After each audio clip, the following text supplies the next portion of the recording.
Од време на време треба да се вратиме назад, да зборуваме за теми што ни се јасни.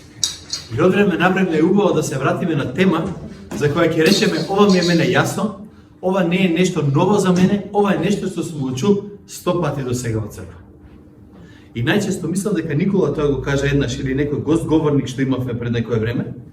Најчесто она што најмногу го знаеме ни треба да го повториме некој пати. Затоа што мислејќи дека знаеме, забораваме. Затоа денеска сакам да отидеме заедно во Матеј во 7 глава, Матеј 7 глава, 13 до 21 стих. 7 глава од Матеј, 13 до 21 стих и ќе го читаме целиот текст. Он има неколку работи во себе, ама ние ќе го земеме цело во една целина, ќе го фатиме. Словото вели вака: влезете низ тесната врата.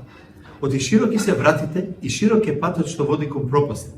И мнозина минуваат низ нив. А тесни се вратите и тесен е патот што водат кон живот и малцина го наоѓаат. Пазете се од лажните пророци, кои доаѓаат во овча кожа, а однатре се волци грабливи. По нивните плодови ќе ги познаете, се бере ли грози од трње или смокви од чичка. Па така секое добро дрво дава добри плодови, а лошо дрво дава лоши плодови. Не може добро дрво да дава лоши плодови, нити лошо дрво да дава добри плодови. Секое дрво што не дава добар плод, го сечат и го фрлаат во оган. И така, по нивните плодови ќе ги познаете. И така, секој што ги слуша и исполнува овие мои зборови ќе биде како благоразумен маж кој си направил куќа на камен. И заврна дожд и надојдоа реки и дувнаа ветрови и навалија на таа куќа, но таа не падна, оти беше изградена на камен. А секој што ги слуша овие мои зборови и не ги исполнува, прилега на човек глупав, кој си направил куќа од песок. И заврна дожд и надојдоа реки и дувнаа ветрови и навалија на таа куќа и таа падна, а паѓањето и беше страшно.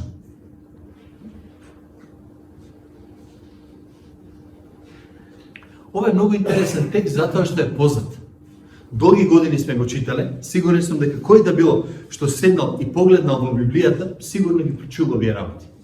Особено, нели, еден умен човек зидал кукичка, нели, на камен ја поставил, другиот на песок ја поставил и така натаму. И ова е еден многу убав текст, ама ако го погледнеме малку посериозно, текст во кој се поедноставува она што јас ќе го наречам или што многу луѓе го нарекуваат комплексноста на религиите.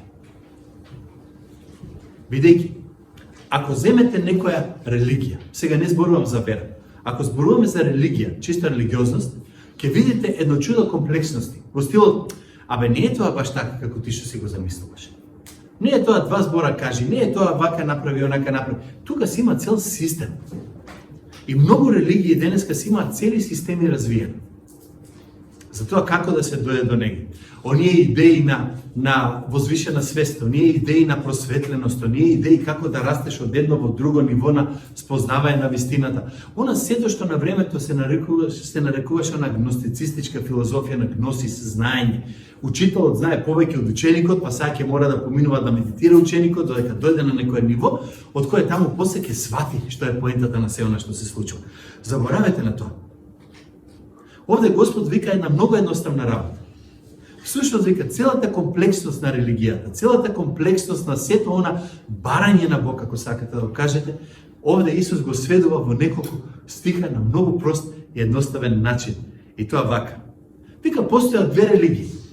Едната е поврзана со тесна и широка врата, другата со тесен и широк пат, едната води до живот, другата кон уништување, едната следат малкумина, едната следат мнозина. Толку. И јас би можел слободно да завршам тука и да не продолжувам веќе со ништо понатаму.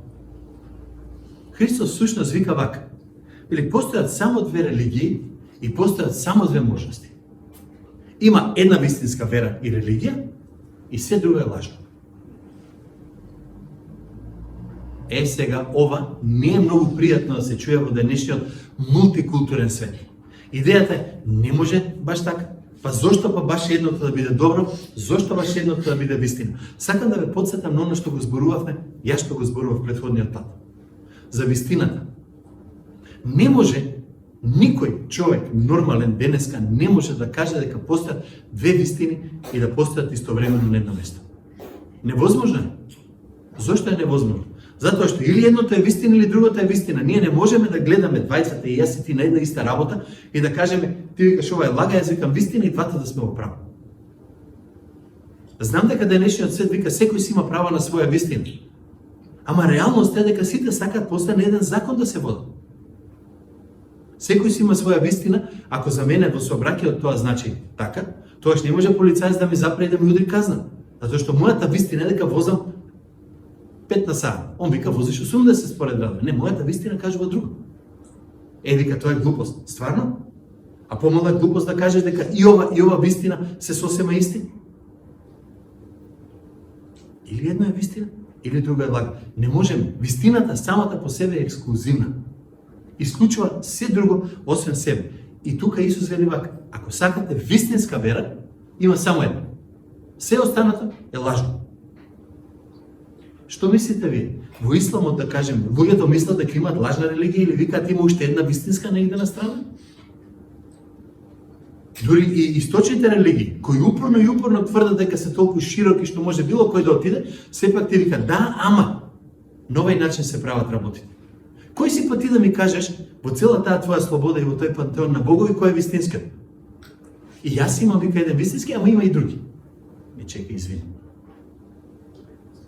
И кога некој ќе каже христијанството е тесноградо, затоа што вика имало само една вистина, само тоа е вистина, така е. Затоа што секоја друга религија која вика има и друга религија, исто вистините како мојата, всушност се негира самата себе си, вика ти не си правата. Што има друга, мора да постои и трета, и петта, и седма, и осма, и 20. Тогаш која е вистината? Остануваме на дното, не знаеме што да правиме.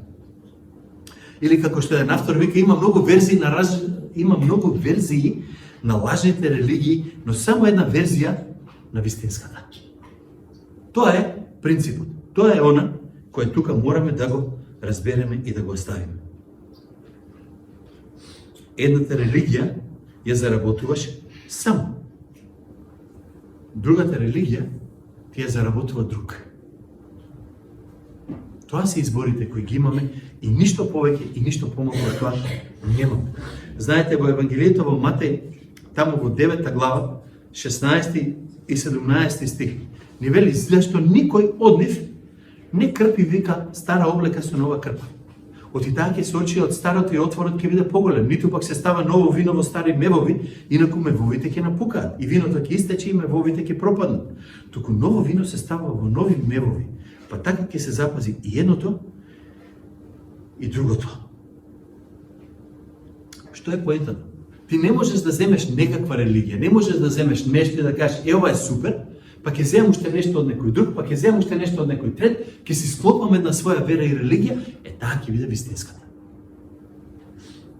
И во секојдневието, вика тука Исус, знаеме дека старо со ново парче не се крпи, нити ново вино, знаете зашто не се става во стар мев? Ќе распука. Како зрее, како се шири, ќе пукне. И вика и виното, и другото ќе расипеш. Со други зборови, не можеш да си правиш од сите страни да собереш нешто.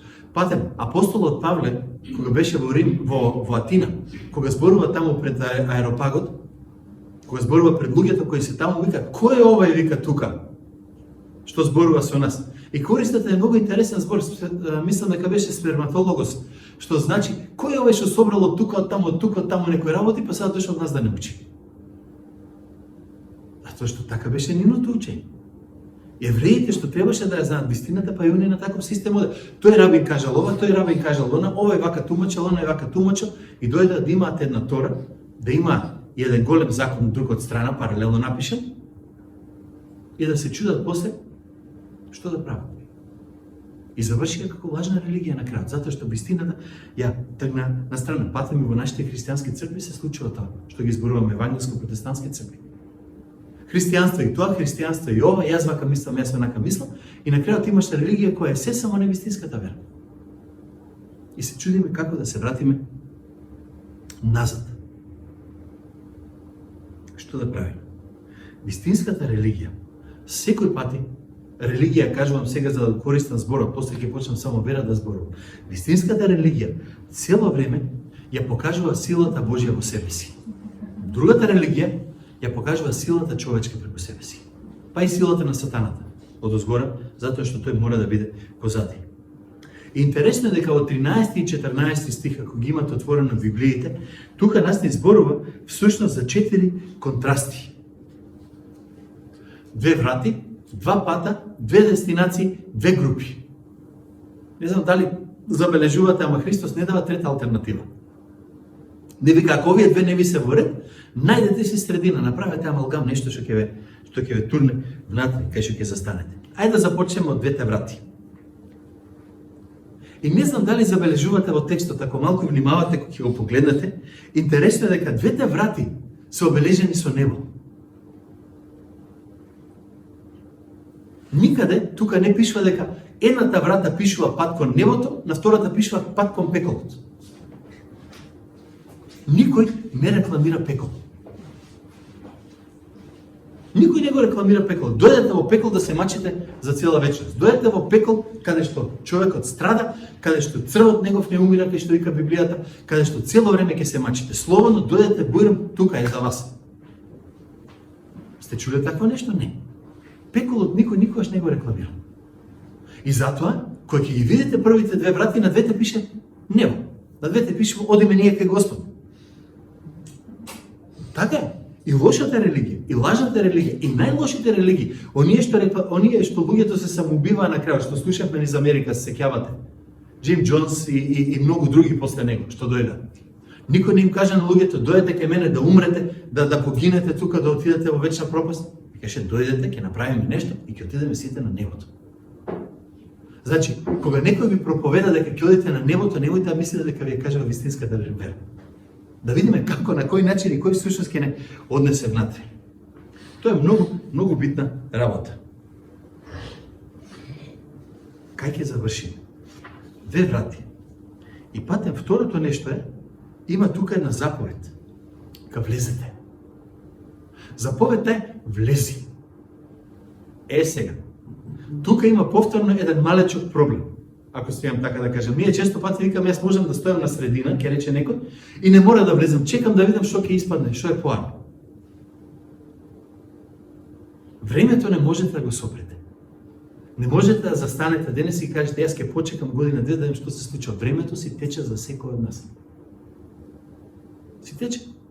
Што значи, ние или веќе одиме по едниот, или одиме по другиот пат. Или сме поминали низ едната, или сме поминали низ другата врата. И сега се што се случува понатака, се случува веќе кога си на тој пат си влегол внатре, нема излегување. Најдобар пример за тоа вие кога одите на кај Грција, кога ќе влезете во линија, нели летно време кога има таму илјадници коли, и колку и да сакаш веќе да се искуваш, не можеш. Тука си влеза си во тој ред, единствениот чарен да излезеш таму. Кога ќе биде, не знам, ама натаму се оди се. Нели затоа што на средината има некоја метална рампа, се сеќавате сите што се верували. Не е туку така тоа толку лесно. Имаме заповед. Влези. Не е доволно да застанеш и да викаш, мене ми е многу интересно ова што го зборат од црква. Видиш колку убава порака слушнавме. Види како фини луѓе. Еј што убава книга ми дада, леле што убав филм гледам. Ништо од тоа не е доволно ако не ја послушаш заповедта и не влезеш. Има мнозина што се воодушевуваат на христијанството. Има мнозина што викаат, јас го ценам ова што го правиш, ценам како човек. Ама ќе почекам. Ти кажеш, влези, он вика, не, јас ќе стојам овде. Не е поента да се радуваме на етиката на Исус. Не е поента да се радуваме. Види ја проповедта на гората, што убаво ни кажува што се треба да се прави. Има во Библијата еден многу интересен текст, таму со 10 девови, оние 5 мудри, 5 неразумни. Ви текнува? Сите го чекаа младоженецот, сите беа спремни, едните се испозаспаа, другите беа будни, едните немаа масло, другите имаа масло, да не одиме во таа приказна таму, во таа споредба што даде Исус, ама дојде момент кога требаше да се влезе низ вратата. Тоа е целата поента што сакам да ја укажам. И кога едните влегоа, вратата се затвори и беше толку, до тука беше веќе. Заповедта е влези. Секоја врата има 2 функции. Да не ти даде да влезеш или да не ти даде да излезеш. Зависи каде е. Не, тоа е реалноста на секоја врата. Значи не е доволно само да стоиш. мораш да влезеш. И ајде да почнеме од ова. Сега, што подразбираме кога ќе кажеме тесната врата?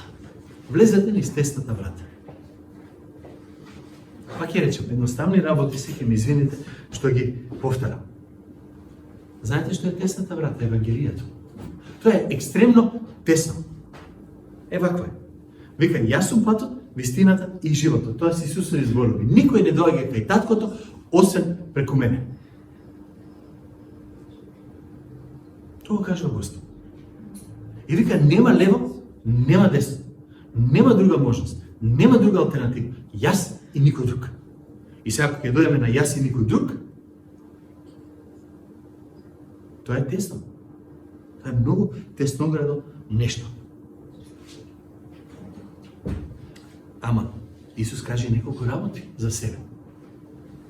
Јас сум светлината, јас сум левот, јас сум живата вода.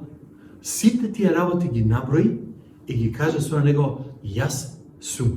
И никој друг, освен мене, не е. И ако отидете малку понатака во дела апостолски, вика зашто под небото нема друго име дадено на луѓето со кое би можеле да се спасиме. Тесноградо, уште како? Исус вика да, вака или никако. Се ние сакаме да си дадеме слобода некој пати на луѓето. Ти живеј си како сакаш, прави си што си сакаш, верувај си како си сакаш. Не е важно, важно биде си добар човек. Почитувај си ја верата, почитувај си ја религијата, секи ти биде супер. Неке да е така. Во Римјаните 10:17 вика и така верата доаѓа од слушање, а слушањето од црквата не. Слушањето од Словото Божие. Повторно не враќа многу тесно. Вика, јас сум се објавил во Библијата, таму го објавив Синот, таму ја објавив мојата волја. Земја, чита, тере по небо. Тоа ти друго нема. Ако мислите дека само позитивно, не е. Во 1 Коринтијаните 16:22 Исус вика, ствари апостол Павле, вика, оне што не го љуби Господ Исус Христос, нека биде проклет. Алтернативата е дека Евангелието е тесно. Алтернативата е дека или ќе го прифатиш, или ќе го одбиеш. Златна средина тука нема. Или ајде да завршам, да не одам подалеку. 1 Тимотеј 2:5 вика, еден е Бог и еден е посредникот помеѓу Бог и луѓето. Кој? Човекот Исус Христос. Нема друг посредник. Тој е единствената врата. Многу нешто интересно тука за таа врата што ја спомнува е дека мораш, сакаш или не кеш, мораш да влезеш сам низ неа. Сте ги видели оние врати или што ги ставам тука на сликата? Пробајте да поминете двајца. Нели обично на амбасади ги ставаат на места кај што мора да платиш, влез и така натаму. Да, и во авионите таму. Така, мораш да влезеш на овој начин. И кога ќе влезеш на овој начин, ни багаж можеш да тегнеш, ни торба можеш да носиш, ништо не можеш. Има да поминеш сам без ништо. Тоа е целата поента на таквата врата. Поентата е дека не можеш да прошверцаш, да пробуташ ништо внатре. И оваа тесна врата ќе ја поминеш сам. Не може некој да те води за рака и да рече, ај со мене, ај ќе те земам во раце и ќе поминеме. Спасението е индивидуално. Да, Бог го спасува целиот свет. Ама тоа не значи дека сакал некој ти ќе бидеш спасен. Целта е ова. Сакаш да си спасен? Барем за себе. Сакаш да се нахраниш? Ќе јадеш сам. Не е поента ти јади и јас ќе бидам сит. Така не оди. Ти вика наспи се, јас ќе се одморам. Ти спаси се, па јас преку тебе ќе се спасам. Неке да може. Секој го прави тоа сам и ништо повеќе. Не оди. Сите пријатели остануваат тука, сите блиски остануваат тука. Во Матеј 10:34 до 36. Исус е многу интересен тука. Патем, ќе се вратам на тоа малку. Немојте да мислите дека дојдов да донесам мир на земјата. Не дојдов да донесам мир, туку меч. Зашто дојдов вика да разделам човек од татко си и ќерка од мајка си и станот се крвата нејзина и непријатели на човека ќе бидат неговите домашни. Знаете што сака да каже? Сака свесно да те натера, да ме натера да кажам, еј, ако сакам да го следам Божиот пат, нема да ми биде лесно. Колко е по-различно од оно што ние често викаме, абе, само моли се молитва, кажи Боже спаси ме, Господ ќе те спаси, спасен си, оди си за цел живот, се ти е супер. Неќе да е така. Да стануваат проблеми. Сетете се на Стариот Завет, сетете се на времето кога Мојсей ги извади израелците да ги носи во ветената земја. Штом се ослободија како робови, знаете што беше првото што ги снајде? 3 дена без вода остана. Ки изумреме, вика, од жет. Што се случи малку понатаму? Аман гладни ќе си умреме тука во пустината. Зошто? Бог не рекол дека штом ќе поверуваш во мене, сега ти стане совршено и супер. Бог вика, кога ќе поверуваш заради таа тесноградост, твоите домашни ќе ти бидат проблем. Тие околу тебе, најблиските ќе ти прават белја. Од нив ќе патиш, патали ги другите од страна. Ние сакаме тој дел да го прекјутиме некој пати од Евангелието кога им се дочиме на луѓето. И викаме, секи ти бе супер, Господ ќе те спаси, ќе му се молиш, он ти просто ќе те послуша, се е тоа супер. Ама вика, ќе имате проблеми. Нема да ви биде лесно. Мора да се одвоиш од толпата. Не можеш да бидеш со неа цело време. Интересно е дека треба да влезеш низ тесната врата, треба да влезеш сам низ тесната врата и третото е вика, сакаш некиш, треба да влезеш некако насила. Мора да употребиш малку сила. Нели спасението не беше од нас? Нели спасението е цело од Господа? Што по ова значи тука? Зошто е ова грешка? Не е грешка.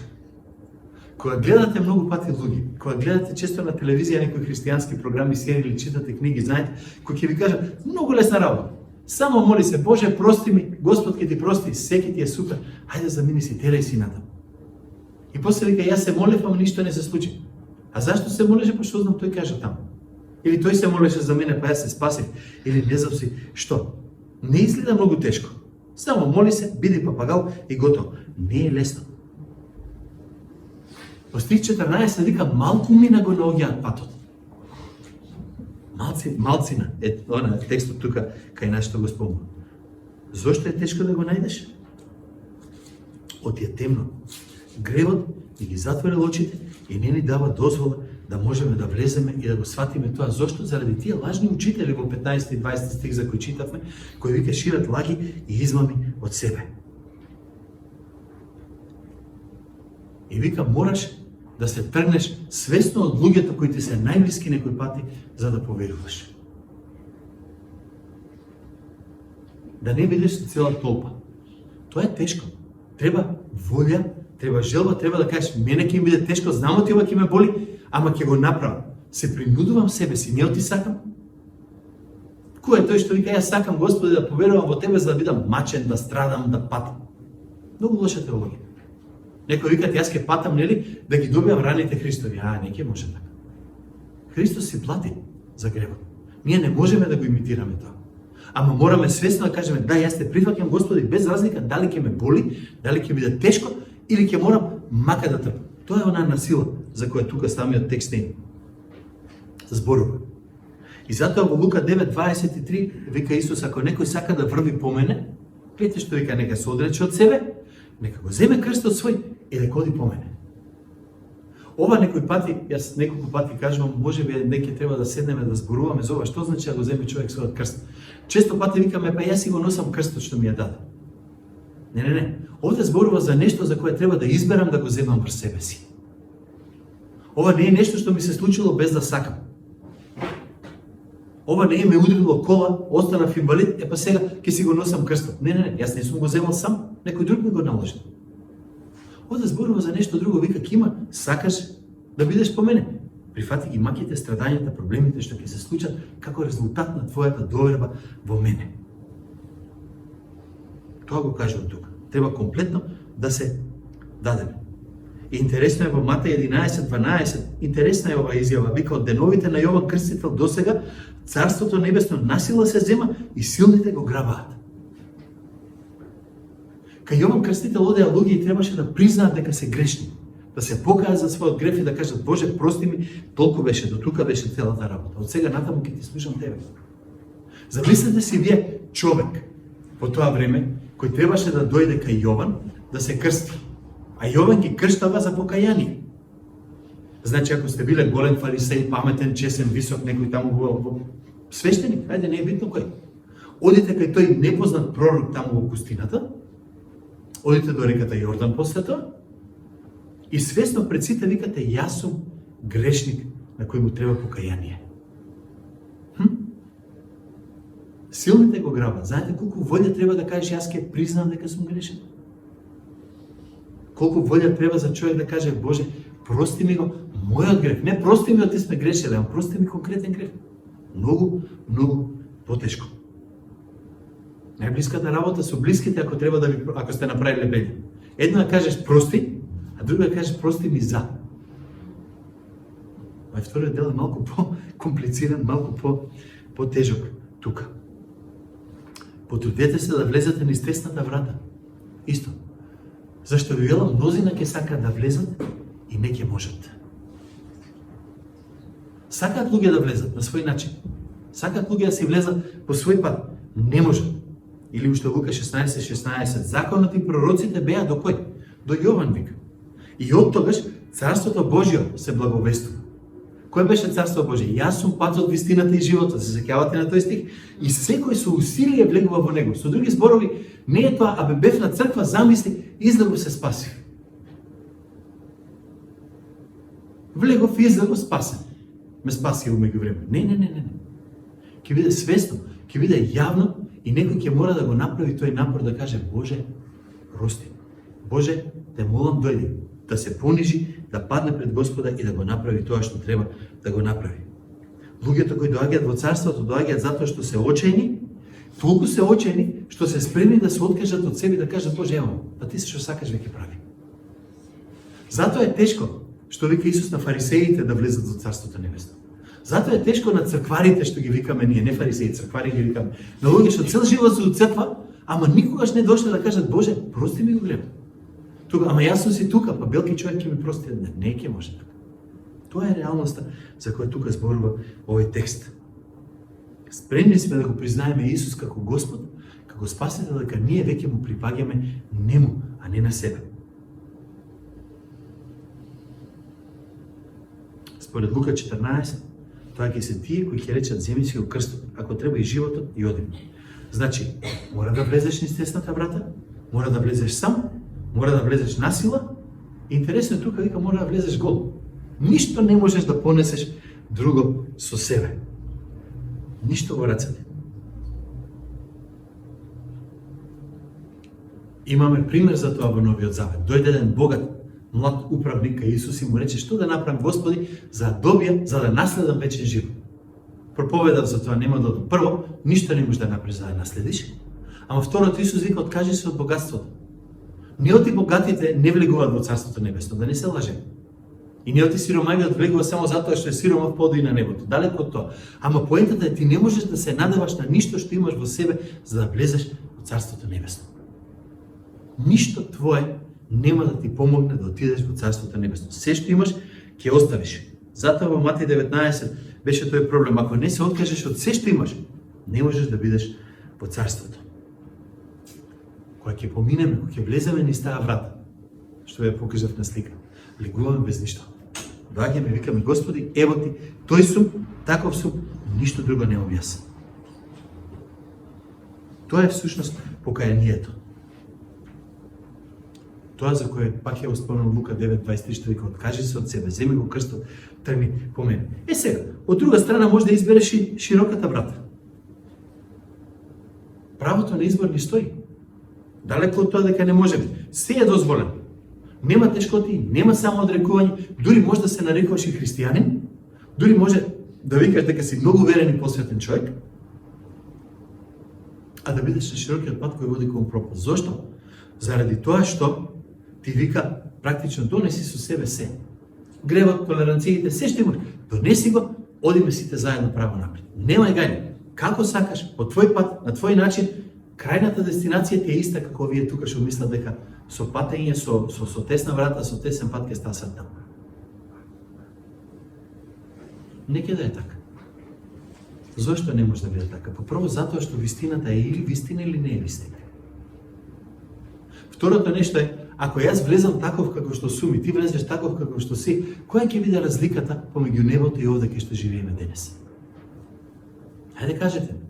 Јас со сите мои слабости, со сите мои проблеми, со сите мои тешкоти, со целиот мој непризнаен, непростен грев, ќе влезам и ќе видам заедно со тебе, со сите твои маки, тешкоти и непростени гревови, со сето зло ти што го носиш со себе, и ние ќе уживаме во рајот.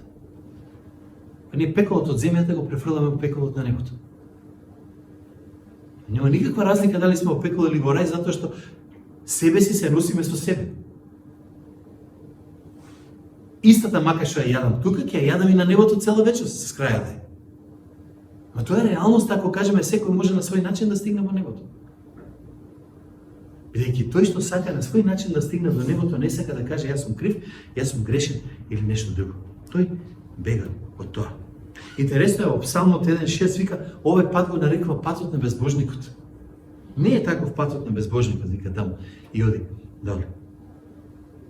Тие два пата, тесен и широк пат, тие водат до она мнозина и малцина. Многу е интересен тој дел. И потоа зборува за две дестинации, две крајни цели до кои ќе стигнеме. Стих 21 и до 23. Ќе го повторам уште еднаш. Вика, не секој што ме вели Господи, Господи, ќе влезе во Царството Небесно, а оној што ја исполнува волјата на мојот Отец Небесен. Мнозина ќе речат во оној ден, Господи, Господи. Гледате ли, Господи, Господи, цело време, Господи ме во уста. Не во Твое име ли пророкувавме? Значи зборувавме во Твое име.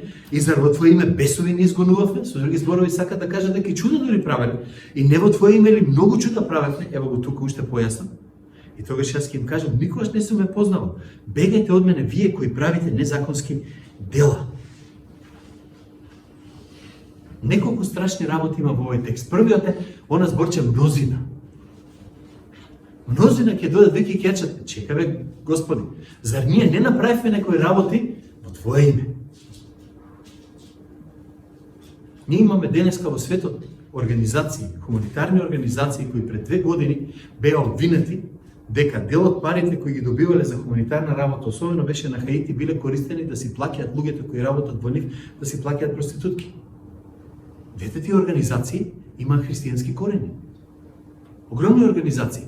Ние во Твое име, Господи, го правиме тоа, дури крст имаат во логото.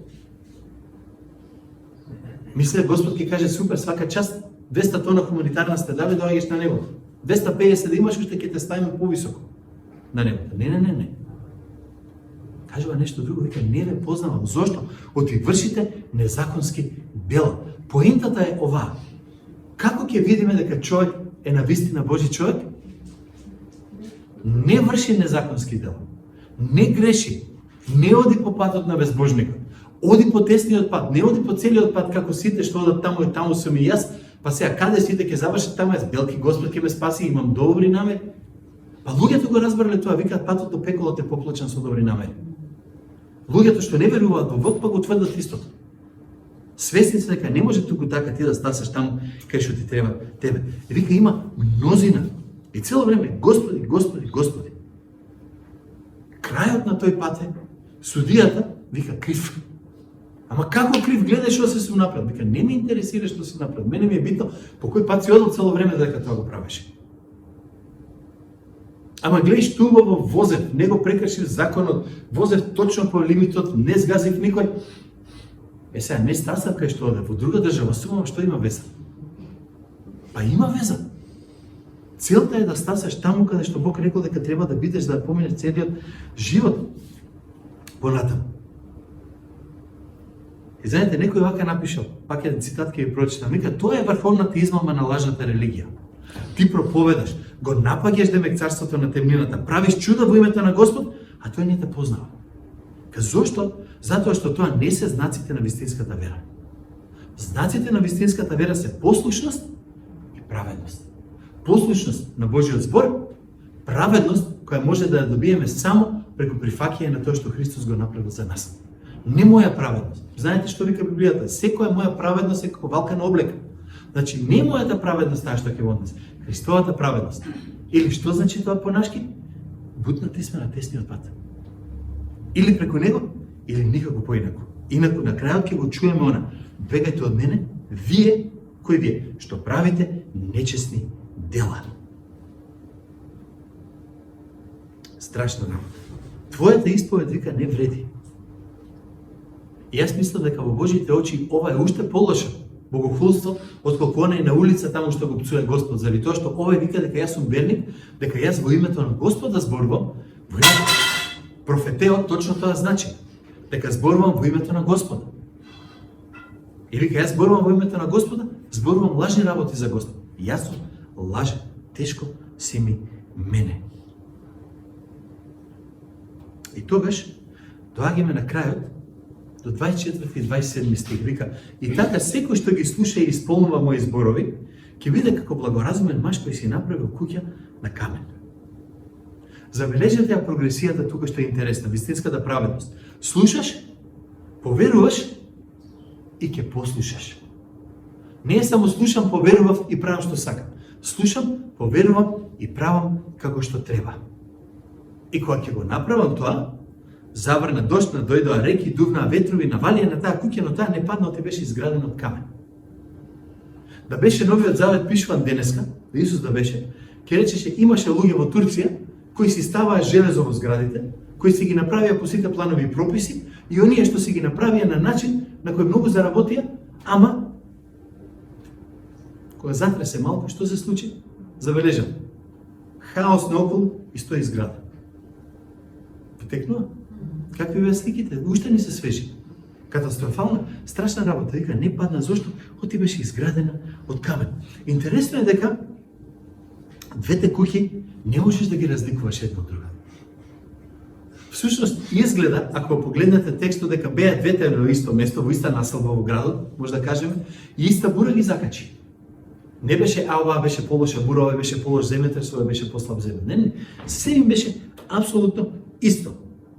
Изградија куќа, како и секоја религија, двете, сите религиозни си градат нешто, си прават самите.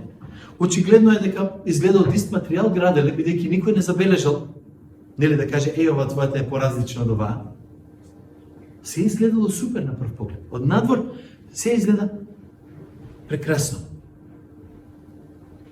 Истото е како црквата за која Господ Исус вика, не се секирајте, еден ден житото и каколот ќе ги собереме заедно, ќе ги извееме и ќе видиме што ќе остане. Патем, во таа споредба има нешто што е многу охрабрувачко. Ние често викаме, гледаш во житото има какол. Знаете што е охрабрувачко? Дека и житото расте и каколот расте. Ама и житото расте. Значи и верата ќе расте, и верни луѓе ќе се спасуваат, и луѓе ќе поверуваат, и сатаната ќе си го работи своето. И на крајот дека Господ ќе ги истресеме и ќе видиме кој е кој. Ќе видиме кој е што. И тогаш ќе се види се. Едниот изгради врз камен, што е Христос, нели и послушноста на неговото слово, и вториот вика секој што не ги слуша, што ги слуша овие мои зборови и не ги исполнува. Пазете, не вика секој што не ги знае моите зборови. Од тој што не знае, Христос не може да бара нешто. Ама секој што ги слуша, вие тука, онлайн што ги слушаме, било кога ние сведочиме, секој што ги слуша овие мои зборови и не ги исполнува. Гледа на човек глупав кој направил куќа, вика не од песок на песок, тука погрешно сум напишал. И заврна дожд, дојдоа реки, дувна ветрови, навалија на таа куќа, истите зборови, истиот муавет што е со големата, и таа падна, вика, паѓањето и беше страшно. Зошто е толку страшно? Затоа што куќата на религијата не го уништува само тој што е внатре, туку и сите околу неја што се надеваат на неја. Тим Келер има еден автор, вика на едно место, знаеш како знаеш дека имаш вистинска религија? Вистинска вера. Во моментот кога ќе се соочиш со својата смртност и знаеш дека имаш иднина. Ако застанеш и се чудиш каде сега, што ќе правам, чекај да видам до каде сум, ова не е за иншала, ако Господ сака. Ова не е ако нешто сака. Ево Господ си знае што ќе биде. Зашто Господ си знае? Ова ви го пишувам вам кои верувате, вика апостол, што? За да знаете дека имате живот вечен, не за да се надевате од белки некој ќе ви даде. Тука нема мрдај. Многу интересно. Двете куќи не ги разликувавме. Истата локација. Кој ќе издржи, ќе видиме ние на крајот. Судот ќе покаже кој е кој. И повторно, нешто многу убаво, барав дефиниција на лицемер, нели хипокритос, луѓе со маски и така натаму. Ама некој имаше напишано вака, вика лицемерот е лицемер затоа што многу добро се крие. Лицемерот ќе се сокрие и не можеме да го видиме, зошто? Ти многу убаво се сокрие. И некојаш е жално што луѓето сами себе си се лицемери. Самите неќе да се погледнат, да видат каде се и што се. И главната поента на сето, ова што го правиме сега муабетот, да заокружиме, што ќе направиш со Божјото Слово. Или оно што го нарекува тука, овие мои зборови. Има еден паралелен текст на ова во Евангелието според Лука. Сакам да го погледнете само за кратко, ќе ви го спомнам тука. Гледайте како го пишува тоа Лука. И забележете која е разликата. Многу интересно е, мала, ама убава разлика. Секој што ме прима мене, секој што иде при мене и ги слуша зборовите мои и ги исполнува. Ќе ви кажам на кого прилега. Тој прилега на човек кој прави куќа, па ископа и продлавочи и постави темели на камен, а кога настана наводнение, реката напна на таа куќа и не можеше да ја помести, оти беше основана на камен. А оној што слуша и не исполнува, прилега на човек што направил куќа на земја без темели. И кога напна реката, веднаш ја урна и паѓањето на таа куќа беше големо. Што е разликата? Темелот.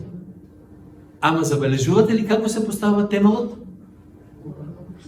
Кој прави куќа, вика, кој ископа, кој продлавочи, кој се помачи малку, кој не седна, ајде ќе ставам сите 4 тука и градим. Пред некое време гледав на телевизија, нема врска со поракава тука, гледав на YouTube, уствари, ме интересираше зошто, гледате нели едно чудо серија има за куќи, поправање, флипови и така натака за Америка, не им беше јасно, викам, зошто куќите во Америка се градат толку глупо и лошо. Гледате кога ги реновираат, што гледаш? Рамка, 2 гипс картона, да дувнеш да падне. Знам катастрофа.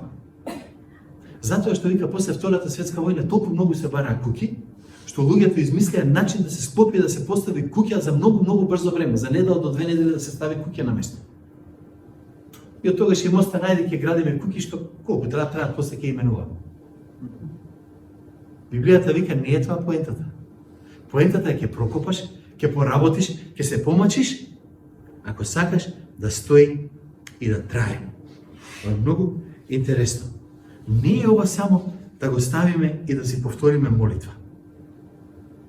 И затоа апостолот Павле вика, испитувајте се сами себе дали сте во верата. Што значи тоа за мене и тебе денес? Дали сум сигурен дека ако сега и денес умрам, ќе видам заедно со Господ? Да, не, може би не постои. Ако не сум сигурен, што може да направам? Поверувај вика во Господ Исус Христос и ќе се спасиш. Кога ќе поверуваш, кога ќе се спасиш, да, ќе мора да поверуваш свесно да го исповедаш гревот и свесно да кажеш јас сакам да го направам. Ќе биде тешко, ќе биде напорно, ќе поминеш гол, се што си имал ќе оставиш, мора гордоста да тргнеш на страна, ама добиваш вечен живот. Или, како што тука во текстот го читаме ова, вика, влезете низ тесната врата, оти широки се вратите и широк е патот што води до пропаст и мнозина минуваат низ нив.